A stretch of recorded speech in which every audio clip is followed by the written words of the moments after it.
Assalamualaikum warahmatullahi wabarakatuh. Halo semuanya, selamat datang di channel Jalan Cerita. Terima kasih sudah mampir. Semoga kalian selalu sehat, bahagia, dan dimudahkan dalam segala urusan. Jangan lupa subscribe, like, dan nyalakan lonceng notifikasinya, supaya kalian gak ketinggalan cerita-cerita seru di sini. Yuk, langsung aja kita mulai.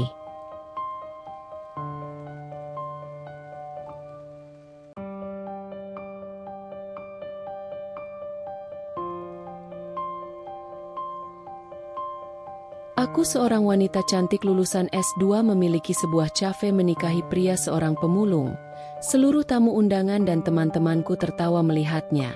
Beberapa saat kemudian mereka dibuat menyesal setelah tahu calon suamiku ternyata seorang miliarder. Namaku Anissa Ramadhani, 30 tahun. Aku lulusan S2 Manajemen Bisnis dari luar negeri. Pulang ke Indonesia, aku membuka sebuah kafe minimalis dengan konsep ramah lingkungan yang langsung viral di media sosial. Bukan hanya karena tempatnya estetik, tapi karena kisah hidupku mulai menyita perhatian banyak orang, terutama sejak aku memutuskan menikahi seorang pemulung. Aku tak pernah menyangka, pertemuan sederhana itu akan menjadi awal dari sesuatu yang begitu mendalam dan mengubah hidupku selamanya. Hari itu, ketika aku sibuk di belakang cafeku yang kecil, mataku tertuju pada sosok pria yang mendorong gerobak sampah lusuh dengan langkah yang pelan dan penuh kelelahan. Bajunya compang-camping, wajahnya penuh bekas debu dan keringat. Tapi ada sesuatu yang berbeda di matanya. Sebuah kilau kejujuran dan ketulusan yang sulit aku jelaskan. Dia sedang memungut plastik bekas di antara tumpukan sampah yang bau dan kotor, tanpa menghiraukan tatapan jijik orang-orang yang lalu lalang. Aku merasa tersentuh melihat perjuangannya yang tampak begitu berat. Dengan hati yang bergejolak, aku mendekatinya dan berkata lirih, "Mas, mau kopi? Aku traktir." Dia menoleh, agak terkejut tapi matanya yang gelap itu langsung memancarkan rasa syukur yang tulus. "Makasih, Mbak," jawabnya dengan suara serak, seperti tersendat oleh rasa lelah yang berlapis-lapis. Aku memberikan secangkir kopi hangat padanya. "Minum, biar hangat. Kerja berat pasti capek, ya?" Raka, begitulah namanya, mengangguk pelan sambil menyeruput kopi itu perlahan. "Iya, Mbak, kadang seharian cuma dapat sedikit uang buat makan anak-anak. Tapi apa boleh buat, ini jalan hidupku." Hari itu, obrolan kami terasa begitu ringan namun penuh makna. Aku terpesona pada cara dia bicara dengan penuh kejujuran, tanpa sedikit pun rasa malu atau gengsi. Dalam kesederhanaannya, ada kecerdasan yang dalam, dan sebuah kelembutan yang menyentuh hati. Seiring hari berganti, Raka mulai rutin datang ke cafeku setiap sore. Dia selalu membawa cerita-cerita kecil tentang kehidupan kerasnya, tentang anak-anaknya yang menjadi alasan dia terus bertahan. Aku mendengarkan dengan seksama, kadang tak bisa menahan air mata saat dia bercerita tentang perjuangan yang tak pernah usai. Suatu sore, saat senja mulai merunduk di balik gedung-gedung tinggi, aku bertanya dengan nada lembut, "Raka, kenapa kamu gak coba cari kerja yang lebih enak? Supaya gak harus capek-capek kayak gini." Dia menatapku, ada getar di suaranya saat menjawab, "Mbak, aku udah coba, tapi kadang dunia gak ramah buat orang seperti aku. Yang penting aku bisa jaga keluarga. Kalau aku berhenti, mereka juga yang rugi." Aku terdiam, hati ini mencengkram dalam diam. "Aku gak pernah lihat orang sesabar kamu," ucapku dengan suara bergetar. "Kamu luar biasa." Dia tersenyum tipis, matanya memancarkan harapan dan ketulusan. "Mbak, aku cuma ingin yang terbaik buat anak-anakku. Dan aku senang bisa kenal kamu." Mendengar itu, hatiku tiba-tiba penuh dengan perasaan yang sulit kuungkapkan dengan kata-kata. Aku sadar, aku mulai jatuh cinta pada pria yang tak pernah kuanggap sebelumnya. Bukan karena penampilannya, tapi karena hatinya yang tulus, jiwa yang kuat, dan keberanian dalam menghadapi kehidupan yang keras. Cinta yang tak diduga, hadir dari tempat yang paling sederhana, tapi meninggalkan jejak yang sangat dalam di relung jiwaku. Hari itu adalah hari yang aku nanti-nantikan sekaligus kutakuti. Reuni SMA, momen yang seharusnya penuh kehangatan dan nostalgia, justru berubah menjadi ajang ujian bagi hatiku. Dengan penuh harap dan sedikit gemetar, aku membawa Raka, pria yang selama ini telah mencuri hatiku, ke pertemuan itu. Aku ingin teman-temanku mengenalnya, melihat sisi lain dari kehidupanku yang selama ini mereka hanya duga-duga. Namun, kenyataan yang aku hadapi jauh lebih pahit dari yang kubayangkan. Begitu Raka melangkah ke ruangan itu, tawa mereka langsung pecah, kasar dan tanpa kompromi. Masa lulusan luar negeri, pemilik kafe viral, nikah sama pemulung. Celetuk seorang teman dengan nada mengejek, disambut gelak tawa yang menggema. Mataku membelalak, hatiku tercekat. Mereka menertawakan bukan hanya latar belakang Raka, tapi juga bajunya yang lusuh, bau yang tak bisa disembunyikan, dan cara bicaranya yang sederhana. Mereka mencemooh, menilai rendah, seperti Raka hanyalah sebuah bahan lelucon yang tak pantas masuk ke dalam lingkaran mereka. Aku hanya mampu tersenyum, senyum yang dipaksakan, terselip rasa malu dan sakit yang menggores dalam jiwa. Mereka tidak mengerti, gumamku pelan dalam hati, berusaha menahan air mata yang mengancam jatuh. Saat salah satu dari mereka mendekat dan berkata dengan nada mengejek, "Serius kamu? Dia yang kamu pilih? Apa kamu nggak malu, sih?" Aku menatap Raka, yang tetap berdiri tegap walau wajahnya menampakkan rasa sakit. Suaraku gemetar tapi kukerahkan semua keberanian untuk berkata, "Raka adalah orang yang paling jujur dan tulus yang pernah aku temui.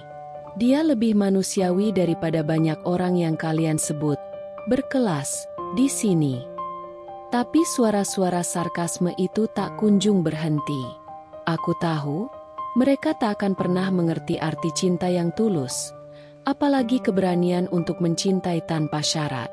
Dalam hati, aku berjanji pada diriku sendiri, aku tidak akan membiarkan mereka merusak apa yang telah aku bangun bersama Raka. Meskipun dunia bisa saja menghakimi, aku memilih untuk berdiri teguh pada cintaku, cinta yang tak diduga, yang kutemukan di balik debu dan perjuangan. Ketika aku mengungkapkan tentang Raka kepada keluargaku, reaksinya jauh di luar yang pernah kubayangkan. Ayah dan ibuku terdiam membeku, wajah mereka berubah menjadi pucat, seolah seluruh dunia runtuh dalam sekejap. Kakakku, yang selama ini kukira akan mengerti, malah meledak dalam kemarahan yang tajam dan pedih. "Mbak, kamu nggak boleh serius sama dia." Suara kakakku meninggi, penuh amarah dan kecewa. "Dia itu cuma mau hartamu. Kamu jangan sampai tertipu." Ayah dan ibu saling bertukar pandang. Wajah mereka penuh kecemasan yang menusuk hati. Mereka berkata dengan nada berat, hampir seperti ancaman yang tersamar, "Kalau kamu tetap memaksa, jangan harap kami akan datang di hari pernikahanmu. Kami nggak bisa menerima keputusan bodoh ini." Aku mencoba menjelaskan, dengan suara yang bergetar dan penuh harap, "Tolong dengarkan aku, ayah, ibu. Raka bukan seperti yang kalian kira. Dia jujur, tulus, dan mencintai aku bukan karena harta atau status." Namun, kata-kataku bagaikan angin lalu. Mereka menolak mendengar, membentengi diri dengan prasangka dan ketakutan yang mengakar kuat. Hatiku hancur berkeping-keping saat mendengar kata-kata keras itu dari orang-orang yang selama ini menjadi pelindung dan tempat aku berlindung. Aku tahu, untuk mempertahankan cintaku kali ini, aku harus berjuang lebih keras dari sebelumnya. Karena penolakan yang datang dari keluarga sendiri lebih menyakitkan daripada hinaan dunia luar. Tapi aku tak mau menyerah. Aku ingin membuktikan bahwa cinta sejati tidak bisa diukur dari latar belakang atau status sosial. Aku ingin mereka melihat Raka dengan mata hati, bukan sekadar prasangka yang membutakan. Hari itu menjadi salah satu hari yang paling aku ingat dengan perasaan campur aduk, antara haru, bahagia, sekaligus getir. Raka datang melamarku dengan cara yang sangat sederhana, jauh dari kemewahan dan gemerlap yang biasa dipandang orang sebagai tanda cinta sejati. Dia hanya membawa seikat bunga yang dibuat dari kertas daur ulang, bingkai warna-warni yang dipotong dan disusun dengan rapi, bukannya bunga segar yang harum semerbak. Di tangan satunya, tergenggam sebuah kalung kecil, terbuat dari plastik bekas yang dirangkai dengan hati-hati. Tapi ketika aku menatap matanya, aku melihat cinta yang begitu tulus dan harapan yang tak pernah padam. Namun, di antara kerumunan yang hadir, tawa sarkasme dan ejekan pecah dengan kejam. Itu apa sih? Bunga daur ulang? Kalung plastik bekas? Ini lamaran atau lelucon? Suara mereka nyaring, menyayat telingaku. Mereka menertawakan Raka tanpa ampun, meremehkan segala usahanya, seolah menilai bahwa cinta hanya bisa diukur dari materi dan kemewahan. Tapi aku tak peduli. Aku melangkah maju, meraih tangan Raka, dan dengan suara yang penuh keyakinan, kuucapkan, aku menerima lamaranmu. Karena aku mencintaimu, bukan hartamu. Mataku berkaca-kaca, dan aku tahu, dalam momen sederhana itu, aku telah memilih jalan yang sulit tapi benar. Mencintai seseorang bukan karena apa yang dia punya, tapi karena siapa dia sebenarnya. Raka tersenyum, matanya berkilat, dan aku yakin, bersama dia, aku menemukan arti cinta yang sesungguhnya. Tidak lama setelah momen lamaran kami yang sederhana itu, kehidupan kami berubah drastis. Aku tak pernah membayangkan, sebuah kebahagiaan kecil bisa tiba-tiba menjadi bahan tontonan dan olok-olok yang kejam di dunia maya. Salah satu temanku, entah dengan maksud apa, tanpa sepengetahuanku mengunggah foto-foto lamaran kami ke TikTok dan Instagram. Dalam waktu singkat, video itu menyebar luas, menjadi viral. Namun bukan karena kisah cinta kami, melainkan karena hinaan dan cibiran yang tak terhitung jumlahnya. Aku masih ingat betapa jantungku berdegup kencang saat pertama kali membuka komentar di layar ponsel. Layar penuh dengan kata-kata yang menusuk, seolah setiap kalimat adalah pisau yang mengiris-iris perasaan. Ini seriusan atau cuma prank? Konyol banget sih, nikah sama pemulung. Tulis salah satu netizen dengan nada mengejek yang dingin dan tanpa empati. Komentar lain lebih kejam, dia pasti buta cinta. Gak sadar diri, cuma ngincer harta. Tunggu aja nanti jatuh miskin dan nyesal seumur hidup. Hatiku hancur berkeping-keping.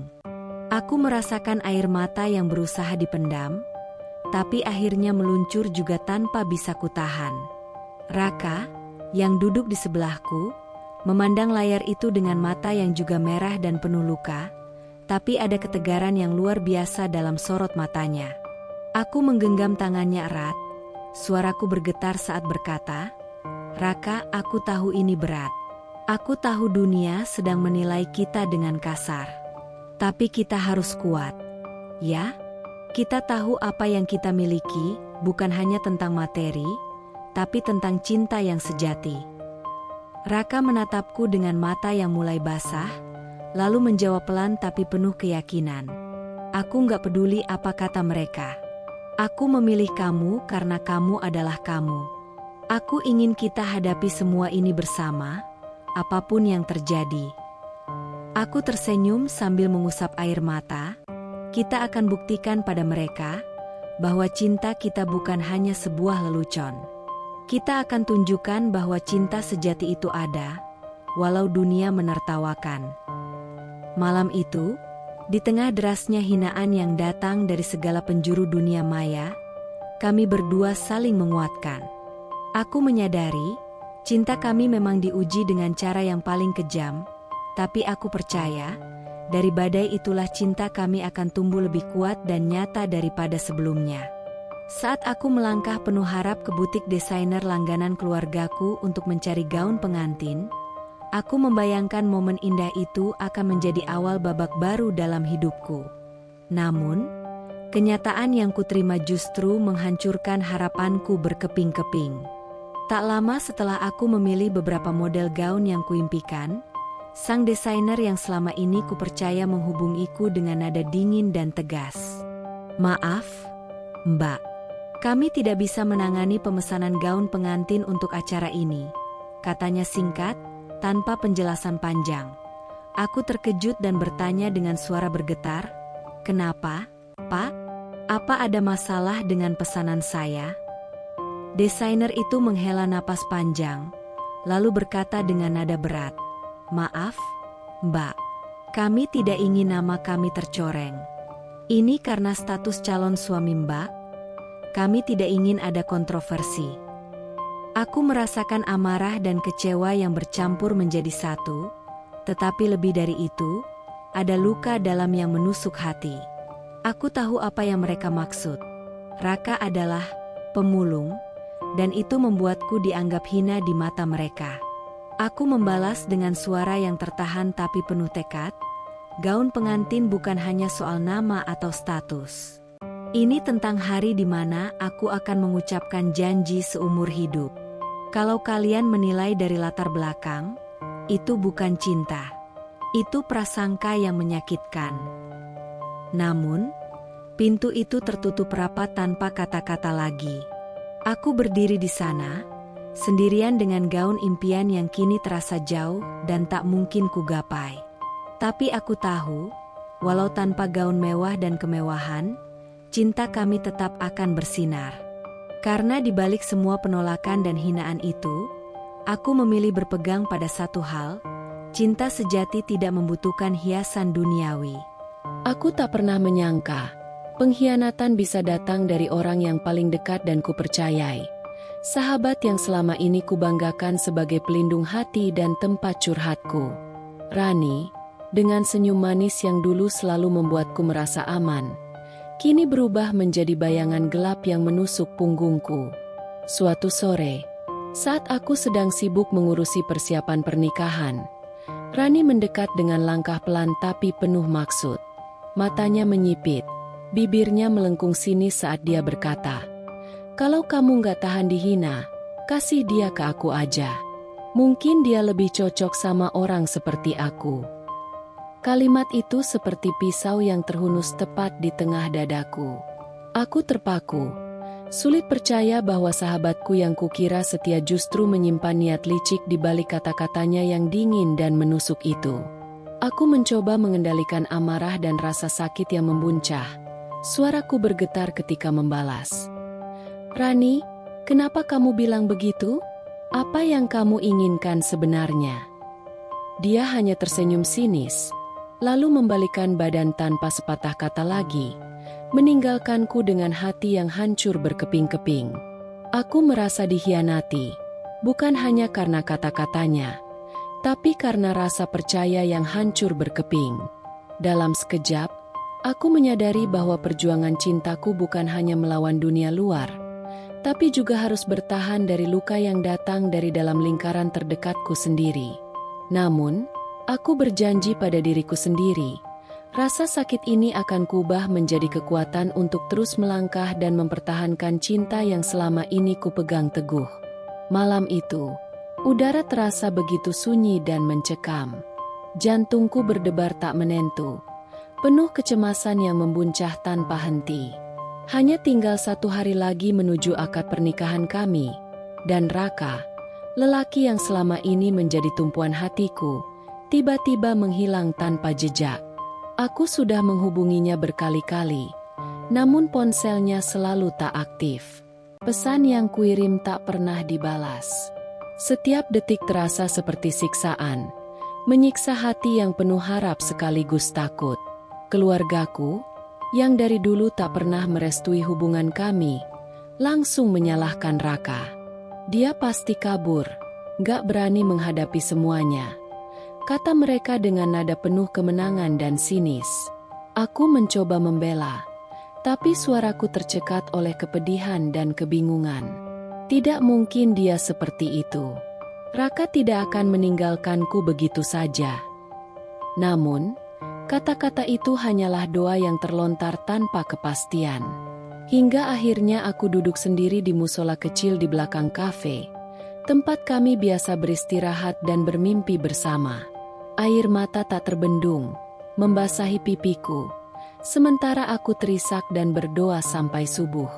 Dalam kesunyian itu, aku berharap dengan segenap jiwa bahwa esok pagi aku akan melihat Raka kembali, membawa cinta dan janji yang tak pernah goyah. Tapi malam itu, hanya sunyi dan tangis yang menemani. Pagi itu datang dengan semburat cahaya lembut yang menembus jendela, seolah dunia mencoba menghapus sisa-sisa malam penuh kecemasan yang baru saja kulewati. Namun, hatiku masih penuh gelisah, menanti kehadiran Raka yang semalam menghilang tanpa kabar. Waktu terasa berjalan lambat. Setiap detik menimbulkan desiran takut yang tak terlukiskan. Tiba-tiba, pintu rumah terbuka pelan. Aku menoleh dan tertegun. Sosok yang berdiri di ambang pintu bukanlah pria rapi yang kukenal selama ini. Wajahnya penuh luka, pelipisnya berdarah mengering, dan tubuhnya tampak letih namun kuat. Matanya, meski sayu dan letih, memancarkan keteguhan yang membakar harapan dalam dadaku. "Raka?" Suaraku hampir tak terdengar, terselip getar cemas dan terkejut. Kamu kenapa? Apa yang terjadi padamu?" Dia menghembuskan napas panjang, menatapku dengan mata yang penuh luka namun syarat makna. Suaranya serak saat ia mulai bercerita. Malam tadi ada beberapa preman yang datang. Mereka diupah untuk mengancamku, menyuruh aku membatalkan pernikahan kita. Mereka bilang kalau aku tetap melanjutkan, aku akan kehilangan segalanya. Aku merasakan jantungku tercekat. Air mata mulai menggenang di ujung mataku. "Kenapa kamu tidak kabur saja? Kenapa kamu tetap datang di sini?" Tanyaku dengan suara yang bergetar, dipenuhi kepedihan dan rasa takut yang mendalam. Raka mengangkat tanganku dan menggenggamnya erat, dengan senyum kecil tapi hangat yang begitu menguatkan. "Karena aku mencintaimu, lebih dari apapun di dunia ini," jawabnya pelan namun penuh keyakinan. "Aku tidak akan membiarkan ketakutan atau ancaman menghalangi jalan kita. Aku ingin berdiri di sini, di sampingmu, membuktikan bahwa cinta kita lebih kuat dari segala rintangan." Mataku berlinang. Aku tahu luka di wajahnya bukan hanya luka fisik, tapi juga luka yang terlahir dari perjuangan dan pengorbanan cinta kami yang tak mudah. Namun, melihatnya berdiri tegap di altar, dengan wajah yang berdarah dan mata yang penuh cinta, aku merasa hatiku penuh keberanian. "Raka," bisikku sambil menggenggam tangannya lebih erat. "Kamu adalah alasan aku percaya bahwa cinta sejati memang ada. Aku bersamamu, sekarang dan selamanya." Di hadapan semua orang yang menatap penuh kagum dan terharu, Raka berdiri tegak. Luka dan darah di pelipisnya menjadi saksi bisu dari keberanian dan kesetiaan yang tulus. Senyumnya yang hangat, meski penuh luka, menghangatkan setiap sudut hatiku, menguatkan tekad kami untuk melangkah bersama melewati segala badai. Hari itu bukan sekadar hari pernikahan, tapi hari di mana cinta kami menang atas segala ketakutan, hinaan, dan ancaman. Hari di mana kami membuktikan bahwa cinta yang tulus dan keberanian bisa mengalahkan segalanya. Langkah kakiku berat saat aku melangkah menuju pelaminan. Gaun sederhana yang kupakai berdesir lembut, namun hatiku bergejolak oleh gelombang emosi yang sulit diungkapkan. Aku tahu hari ini adalah hari yang seharusnya paling membahagiakan dalam hidupku, tapi kenyataan di hadapanku jauh dari kata itu. Di antara tamu yang hadir, banyak wajah yang kukenal, teman lama, kerabat, bahkan mereka yang dulu pernah akrab kini berubah menjadi penghakim yang tak berperasaan. Saat aku berjalan pelan, Tawa-tawa nyaring dan ejekan pecah di sekeliling. Nisa nikah sama pemulung? Hahaha, dunia benar-benar terbalik. Suara itu bergema, disusul dengan gelak tawa yang menusuk telingaku seperti pisau. Aku merasakan pandangan tajam dan bisikan-bisikan yang mempermalukan. Beberapa tamu bahkan tak segan mengeluarkan ponsel dan mulai merekam momen itu, seolah menantikan kegagalan kami untuk dijadikan bahan tontonan. Tapi aku mencoba menahan air mata yang mengancam jatuh. Ku pegang erat tangan Raka yang berdiri di sampingku, menggenggamnya dengan segenap kekuatan hati. Dia menatapku dengan mata penuh kasih dan keberanian, seolah berkata, "Kita akan lalui ini bersama." Suaraku hampir tak terdengar, namun penuh keteguhan. Hari ini bukan tentang apa yang mereka pikirkan. Ini tentang cinta yang kita pilih. Aku dan Raka, bersama sampai akhir. Meski tawa dan ejakan berusaha meruntuhkan semangat, aku tahu kami berdiri di sini bukan untuk membuktikan pada mereka, tapi untuk membuktikan pada diri sendiri bahwa cinta sejati tak pernah malu, tak pernah gentar menghadapi dunia. Pesta pernikahan yang seharusnya menjadi momen penuh kebahagiaan dan kehangatan berubah menjadi panggung penuh luka dan pengkhianatan. Aku masih berusaha menata hatiku setelah ejekan dan tawa yang menghujani kami dari para tamu. Namun, luka itu terasa semakin dalam ketika aku menerima sebuah kado dari salah satu teman lama dari masa SMA, teman yang dulu kusebut sahabat. Dengan tangan yang bergetar, aku membuka bungkus kado itu di tengah keramaian yang tak kunjung reda. Kertas pembungkus itu terlepas perlahan, dan di dalamnya aku menemukan sesuatu yang membuat seluruh tubuhku membeku. Sebatang sapu lidi yang lusuh dan sebuah gerobak mini dari plastik bekas, lengkap dengan sebuah kartu kecil yang bertuliskan kata-kata yang menusuk hati. "Biar matching sama suamimu." Suasana seketika berubah menjadi dingin dan menusuk. Beberapa tamu di sekitarku tak bisa menahan tawa sinis mereka. Suara cekikikan dan ejekan bergaung di udara, seperti badai yang menghempaskan hati yang sedang rapuh. Aku menggenggam kado itu erat-erat, mencoba menahan amarah dan air mata yang mengancam jatuh. Suaraku bergetar saat aku berkata dengan suara lirih namun penuh luka. Ini bukan hanya sebuah penghinaan, tapi pengkhianatan dari seseorang yang kukira teman sahabat." Raka yang berdiri di sampingku segera menggenggam tanganku. Tatapannya penuh empati dan kekuatan. Dengan lembut ia berkata, "Jangan biarkan kata-kata mereka menghancurkanmu, Nisa. Aku ada di sini, dan aku mencintaimu apa adanya." Aku menatapnya, hatiku sedikit tersentuh oleh kekuatan yang ia berikan. Tapi rasa sakit itu begitu dalam, sulit untuk segera hilang. Bagaimana bisa seseorang yang dulu kukira peduli malah melakukan ini? Bukankah seharusnya teman mendukung, bukan menjatuhkan? Suaraku pecah, penuh pertanyaan yang menggantung tanpa jawaban. Raka menarikku lebih dekat, suaranya lembut namun tegas. "Mereka mungkin tak mengerti apa arti cinta kita. Tapi kita yang menjalani, kita yang tahu seberapa besar perjuangan kita. Aku percaya, suatu hari nanti, semua ini akan jadi cerita lama yang membuat kita semakin kuat." Dalam pelukan Raka, aku mengusap air mata yang akhirnya jatuh juga. Aku tahu, meski dunia berusaha menjatuhkan kami, aku dan Raka akan terus berdiri bersama, melawan semua hinaan dan cemoohan. Karena cinta kami bukan sekadar kata-kata manis, tapi sebuah ikatan yang diuji oleh api dan badai, dan kami yakin, kami akan keluar dari semuanya ini dengan hati yang lebih kuat dan penuh harapan. Malam itu, setelah segala badai yang kami lalui, aku dan Raka akhirnya tiba di kamar hotel yang sederhana namun hangat.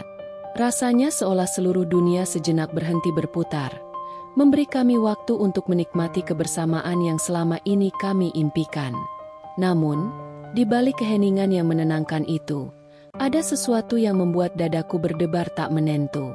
Raka memandangku dengan serius, matanya dalam dan penuh arti. "Nisa," suaranya pelan, tapi tegas. "Ada sesuatu yang harus kamu tahu." Aku menatapnya. Jantungku berdegup kencang. Dengan perlahan, ia membuka sebuah koper kecil yang dibawanya. Dari dalam koper itu, satu persatu benda dikeluarkan. Berkas-berkas saham yang tertata rapi, sertifikat tanah atas nama Raka sendiri, dan sebuah laptop yang ketika dinyalakan memperlihatkan layar dengan saldo rekening miliaran rupiah. Aku terpaku, tak mampu berkata apa-apa. Selama ini aku hanya melihat Raka sebagai pria sederhana yang penuh cinta dan ketulusan, bukan sebagai seseorang dengan segala kekayaan dan kekuatan materi yang begitu besar. Raka tersenyum kecil, menatapku dengan harapan dan ketulusan. Aku tidak pernah ingin kamu menikahiku karena hartaku. Aku ingin kamu mencintaiku apa adanya, tanpa embel-embel kekayaan. Tapi aku juga ingin kamu tahu bahwa aku sudah berjuang keras untuk masa depan kita. Bukan hanya dengan cinta tapi juga dengan segala yang aku punya. Air mataku mengalir, campuran antara terkejut, lega, dan bahagia. Malam itu, bukan hanya tentang cinta yang kami jaga, tapi juga tentang kejujuran dan janji untuk membangun masa depan bersama. Lebih kuat dari semua cobaan yang pernah kami hadapi. Suasana hati yang semula penuh kehangatan malam itu tiba-tiba berubah menjadi gelombang yang mengguncang jiwa. Aku duduk di sudut kamar hotel, masih mencoba mencerna apa yang baru saja Raka tunjukkan. Saham, sertifikat, dan saldo rekening yang nyaris mustahil kukira dimiliki pria sederhana sepertinya. Namun, cerita yang sesungguhnya justru lebih mengejutkan dari semua itu. Dengan tatapan serius dan suara pelan yang bergetar oleh beban rahasia yang lama dipendam, Raka mulai membuka tabir kehidupannya. Nisa, aku harus jujur padamu. Aku bukan sekadar pemulung biasa yang kamu kenal selama ini. Aku menatapnya dengan bingung dan penasaran, menguatkan diri agar bisa menerima apapun yang akan dia katakan. Aku adalah putra bungsu dari pemilik perusahaan daur ulang terbesar se-Asia Tenggara, katanya. Nama keluargaku memang terkenal, tapi aku memilih hidup sederhana sebagai pemulung bukan karena ketidaktahuan atau kemiskinan, melainkan karena aku punya tujuan yang lebih besar. Aku terdiam, mencoba menyerap setiap kata yang keluar dari bibirnya. Aku sedang menjalankan proyek sosial yang penting, membangun sistem bank sampah untuk membantu kaum miskin dan mengedukasi mereka agar bisa mandiri secara ekonomi dan menjaga lingkungan. Jelasnya dengan semangat yang terpancar dari matanya. Aku ingin membuktikan bahwa perubahan besar bisa dimulai dari hal kecil, dari bawah, dari mereka yang sering diabaikan. Mataku mulai berkaca-kaca. Hati ini teraduk antara kagum dan terharu. Kamu rela menyembunyikan identitasmu demi tujuan mulia itu? Tanyaku. Suaraku tak bisa menyembunyikan kekaguman. Raka mengangguk, menundukkan kepala sebentar. Ya, aku ingin menjalani kehidupan yang sebenarnya, bukan hanya sebagai pewaris kekayaan tapi juga sebagai agen perubahan. Dan aku ingin kamu menjadi bagian dari perjalanan ini, bukan karena status atau harta, tapi karena cinta dan kesamaan visi. Malam itu, di balik pengakuan yang mengejutkan, aku menyadari bahwa cinta kami bukan sekadar kisah biasa. Ini adalah kisah dua jiwa yang saling melengkapi, berani melawan arus dunia demi sebuah harapan dan perubahan yang nyata. Aku merasa lebih dekat dengannya, lebih yakin bahwa kami bisa melewati apapun bersama, karena cinta kami dibangun bukan dari kemewahan, tapi dari keberanian dan ketulusan yang tiada tara. Minggu itu tiba dengan nuansa berbeda. Setelah segala hinaan, cemoohan, dan pengkhianatan yang kami terima, aku dan Raka memutuskan untuk mengadakan pesta pernikahan yang jauh dari keramaian dan tatapan sinis dunia luar. Kami memilih sebuah resort pribadi yang asri, dikelilingi oleh alam yang tenang, sebagai tempat untuk merayakan cinta kami secara mewah namun tertutup. Persiapan dilakukan dengan penuh rahasia. Tak ada undangan resmi yang kami sebarkan ke teman-teman lama, terutama mereka yang dulu menertawakan dan merendahkan kami. Ini adalah perayaan untuk kami dan orang-orang yang benar-benar berarti. Namun, seperti takdir yang sering bermain dengan rencana manusia, meski tanpa undangan, teman-teman SMA-ku tetap datang. Mereka datang dengan niat yang jelas, membawa bisikan dan tatapan penuh kecemburuan serta ejekan. Tapi kali ini, kami sudah siap. Ketika mereka tiba di gerbang resort, pintu itu dengan tegas dijaga oleh petugas keamanan yang profesional. Salah satu dari mereka dengan sopan namun tegas berkata, "Maaf, acara ini bersifat pribadi dan tertutup. Mohon pengertiannya untuk tidak memasuki area ini." Aku berdiri di samping Raka, melihat bagaimana teman-temanku yang dulu akrab kini diusir dengan cara yang santun tapi pasti. Ada yang berusaha membujuk, ada yang menunjukkan ekspresi kecewa, tapi tak ada satupun yang bisa memaksa masuk. Raka menggenggam tanganku erat. Senyum kecil mengembang di wajahnya. Ini bukan hanya pesta pernikahan, Nisa. Ini adalah balasan atas semua yang mereka lakukan, bukan dengan kebencian, tapi dengan bukti bahwa kita mampu melewati dan membuktikan diri. Aku menatapnya. Hatiku meledak dengan kebahagiaan dan kebanggaan. Di tengah alam yang tenang itu, kami merayakan kemenangan cinta kami, bukan dengan kata-kata kasar atau balas dendam, tapi dengan keteguhan dan keindahan yang tak bisa diabaikan. Malam itu, di bawah langit penuh bintang, aku tahu bahwa babak baru dalam hidup kami telah dimulai. Babak yang penuh harapan, keberanian, dan cinta yang semakin kuat melawan segala rintangan. Hari itu tiba dengan keheningan yang menusuk tulang. Setelah segala hinaan dan cemoohan yang pernah kami terima dari teman-teman lama, Raka mengambil langkah yang tak terduga. Langkah yang membalikkan keadaan dengan cara yang dingin namun penuh arti. Aku duduk di ruang tamu, menyaksikan Raka yang sibuk membuka berkas-berkas dan layar laptopnya. Di hadapannya terpampang angka-angka besar yang membuat jantungku berdegup kencang. "Ini saham mayoritas dari perusahaan ayah temanmu itu," katanya pelan tapi penuh kepastian. "Aku sudah bernegosiasi selama berminggu-minggu. Sekarang aku resmi memiliki kendali penuh." Aku menatapnya dengan campuran perasaan, kagum, takut, sekaligus tak percaya. Mereka yang dulu sering menghina kita, yang meremehkan dan menertawakan, sekarang harus merasakan apa artinya kehilangan segalanya. Lanjut Raka, suara dalam tapi tegas. "Aku bukan orang yang suka membalas dengan kebencian, tapi aku percaya, setiap tindakan pasti ada konsekuensi." Kabar itu menyebar dengan cepat. Teman-temanku yang dulu suka mengolok-olok kehidupan kami kini harus menghadapi kenyataan pahit. Dipecat dan terpaksa memulai dari nol lagi. Aku tahu perasaan mereka pasti campur aduk. Malu, kecewa, bahkan mungkin marah. Namun, aku melihat Raka tetap tegar, tanpa sedikit pun niat untuk membalas dengan kebencian. Ini adalah pelajaran hidup. Sebuah peringatan bahwa kesombongan dan hinaan pada orang lain suatu saat akan berbalik pada diri sendiri. "Apa yang kita alami bukan hanya tentang cinta," bisikku pelan pada Raka. "Ini tentang keadilan dan pembuktian bahwa kita bisa bangkit lebih kuat." Dia mengangguk, memandangku dengan tatapan penuh cinta. "Kita tidak membenci, Nisa. Kita hanya memilih untuk terus maju, dan biarkan waktu yang berbicara."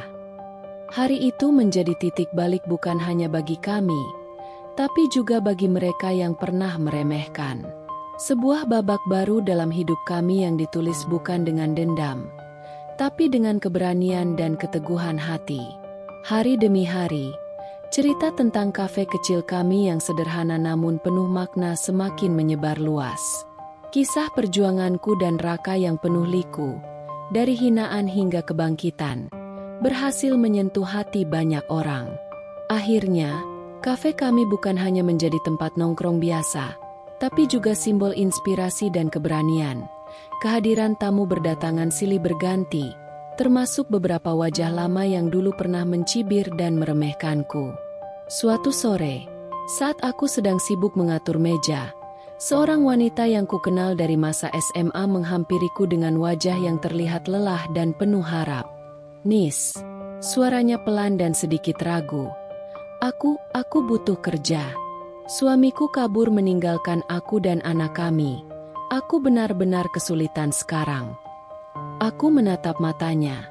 melihat kejujuran sekaligus beban berat yang ia tanggung.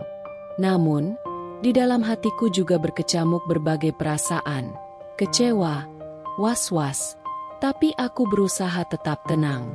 Dengan suara lembut tapi tegas, aku berkata, "Maaf, kafe kami hanya menerima orang-orang yang tahu arti menghargai orang lain, bukan yang suka merendahkan." Dia terdiam sejenak, kemudian mengangguk pelan. Aku tahu kata-kataku mungkin terasa berat, tapi aku juga harus menjaga nilai dan semangat yang telah kami bangun bersama Raka. Ini bukan tentang membalas dendam, lanjutku, tapi tentang bagaimana kita memilih orang-orang yang benar-benar ingin tumbuh bersama, bukan yang membawa luka masa lalu. Dia memandangku, ada campuran rasa sakit dan pengertian. Aku berharap, di balik keputusan ini, dia bisa menemukan jalan baru untuk dirinya dan anaknya. Seperti aku dulu, yang memilih jalan penuh perjuangan tapi juga penuh harapan. Hari itu, aku semakin sadar bahwa keberhasilan bukan hanya soal materi atau popularitas, tapi tentang bagaimana menjaga hati dan integritas di tengah godaan dunia. Dan aku bertekad, kafe kami akan tetap menjadi tempat yang hangat, penuh cinta, dan dihuni oleh jiwa-jiwa yang tulus. Setelah segala perjuangan, air mata, dan luka yang kami lewati bersama, akhirnya aku dan Raka menemukan kebahagiaan yang sejati. Kebahagiaan yang lahir bukan hanya dari cinta, tapi dari keyakinan dan perjuangan tanpa henti untuk membuktikan bahwa mimpi bisa diraih dari titik terendah sekalipun.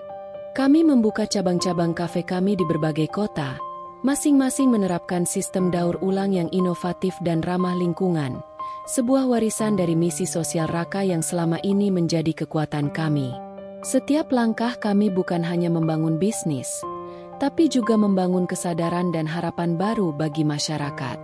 Raka pun semakin dikenal sebagai pembicara nasional yang menginspirasi tentang ekonomi sirkular, mengajak banyak orang untuk memandang sampah bukan sebagai beban, tapi sebagai potensi yang bisa mengubah masa depan.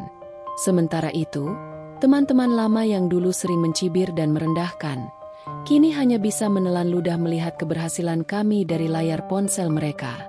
Mereka menyaksikan bagaimana pria yang dulu mereka hina, kini menjadi sosok yang diwawancarai oleh Forbes, dengan nama yang semakin harum dan dihormati. Dalam salah satu wawancara yang menggetarkan itu, Raka mengakhiri dengan sebuah kalimat penuh makna yang mengiris hati siapapun yang mendengarnya. "Kalian menertawakan seorang pemulung, padahal yang kalian hina adalah masa depan yang sedang menyamar." Kalimat itu menjadi bukti nyata bahwa ketulusan dan keberanian untuk berjalan di jalan yang benar, meski penuh rintangan, akan selalu menemukan cahaya dan kemenangan. Dan kami, aku dan Raka, menjadi saksi hidup bahwa cinta dan tekad mampu mengubah dunia, satu langkah kecil pada satu waktu.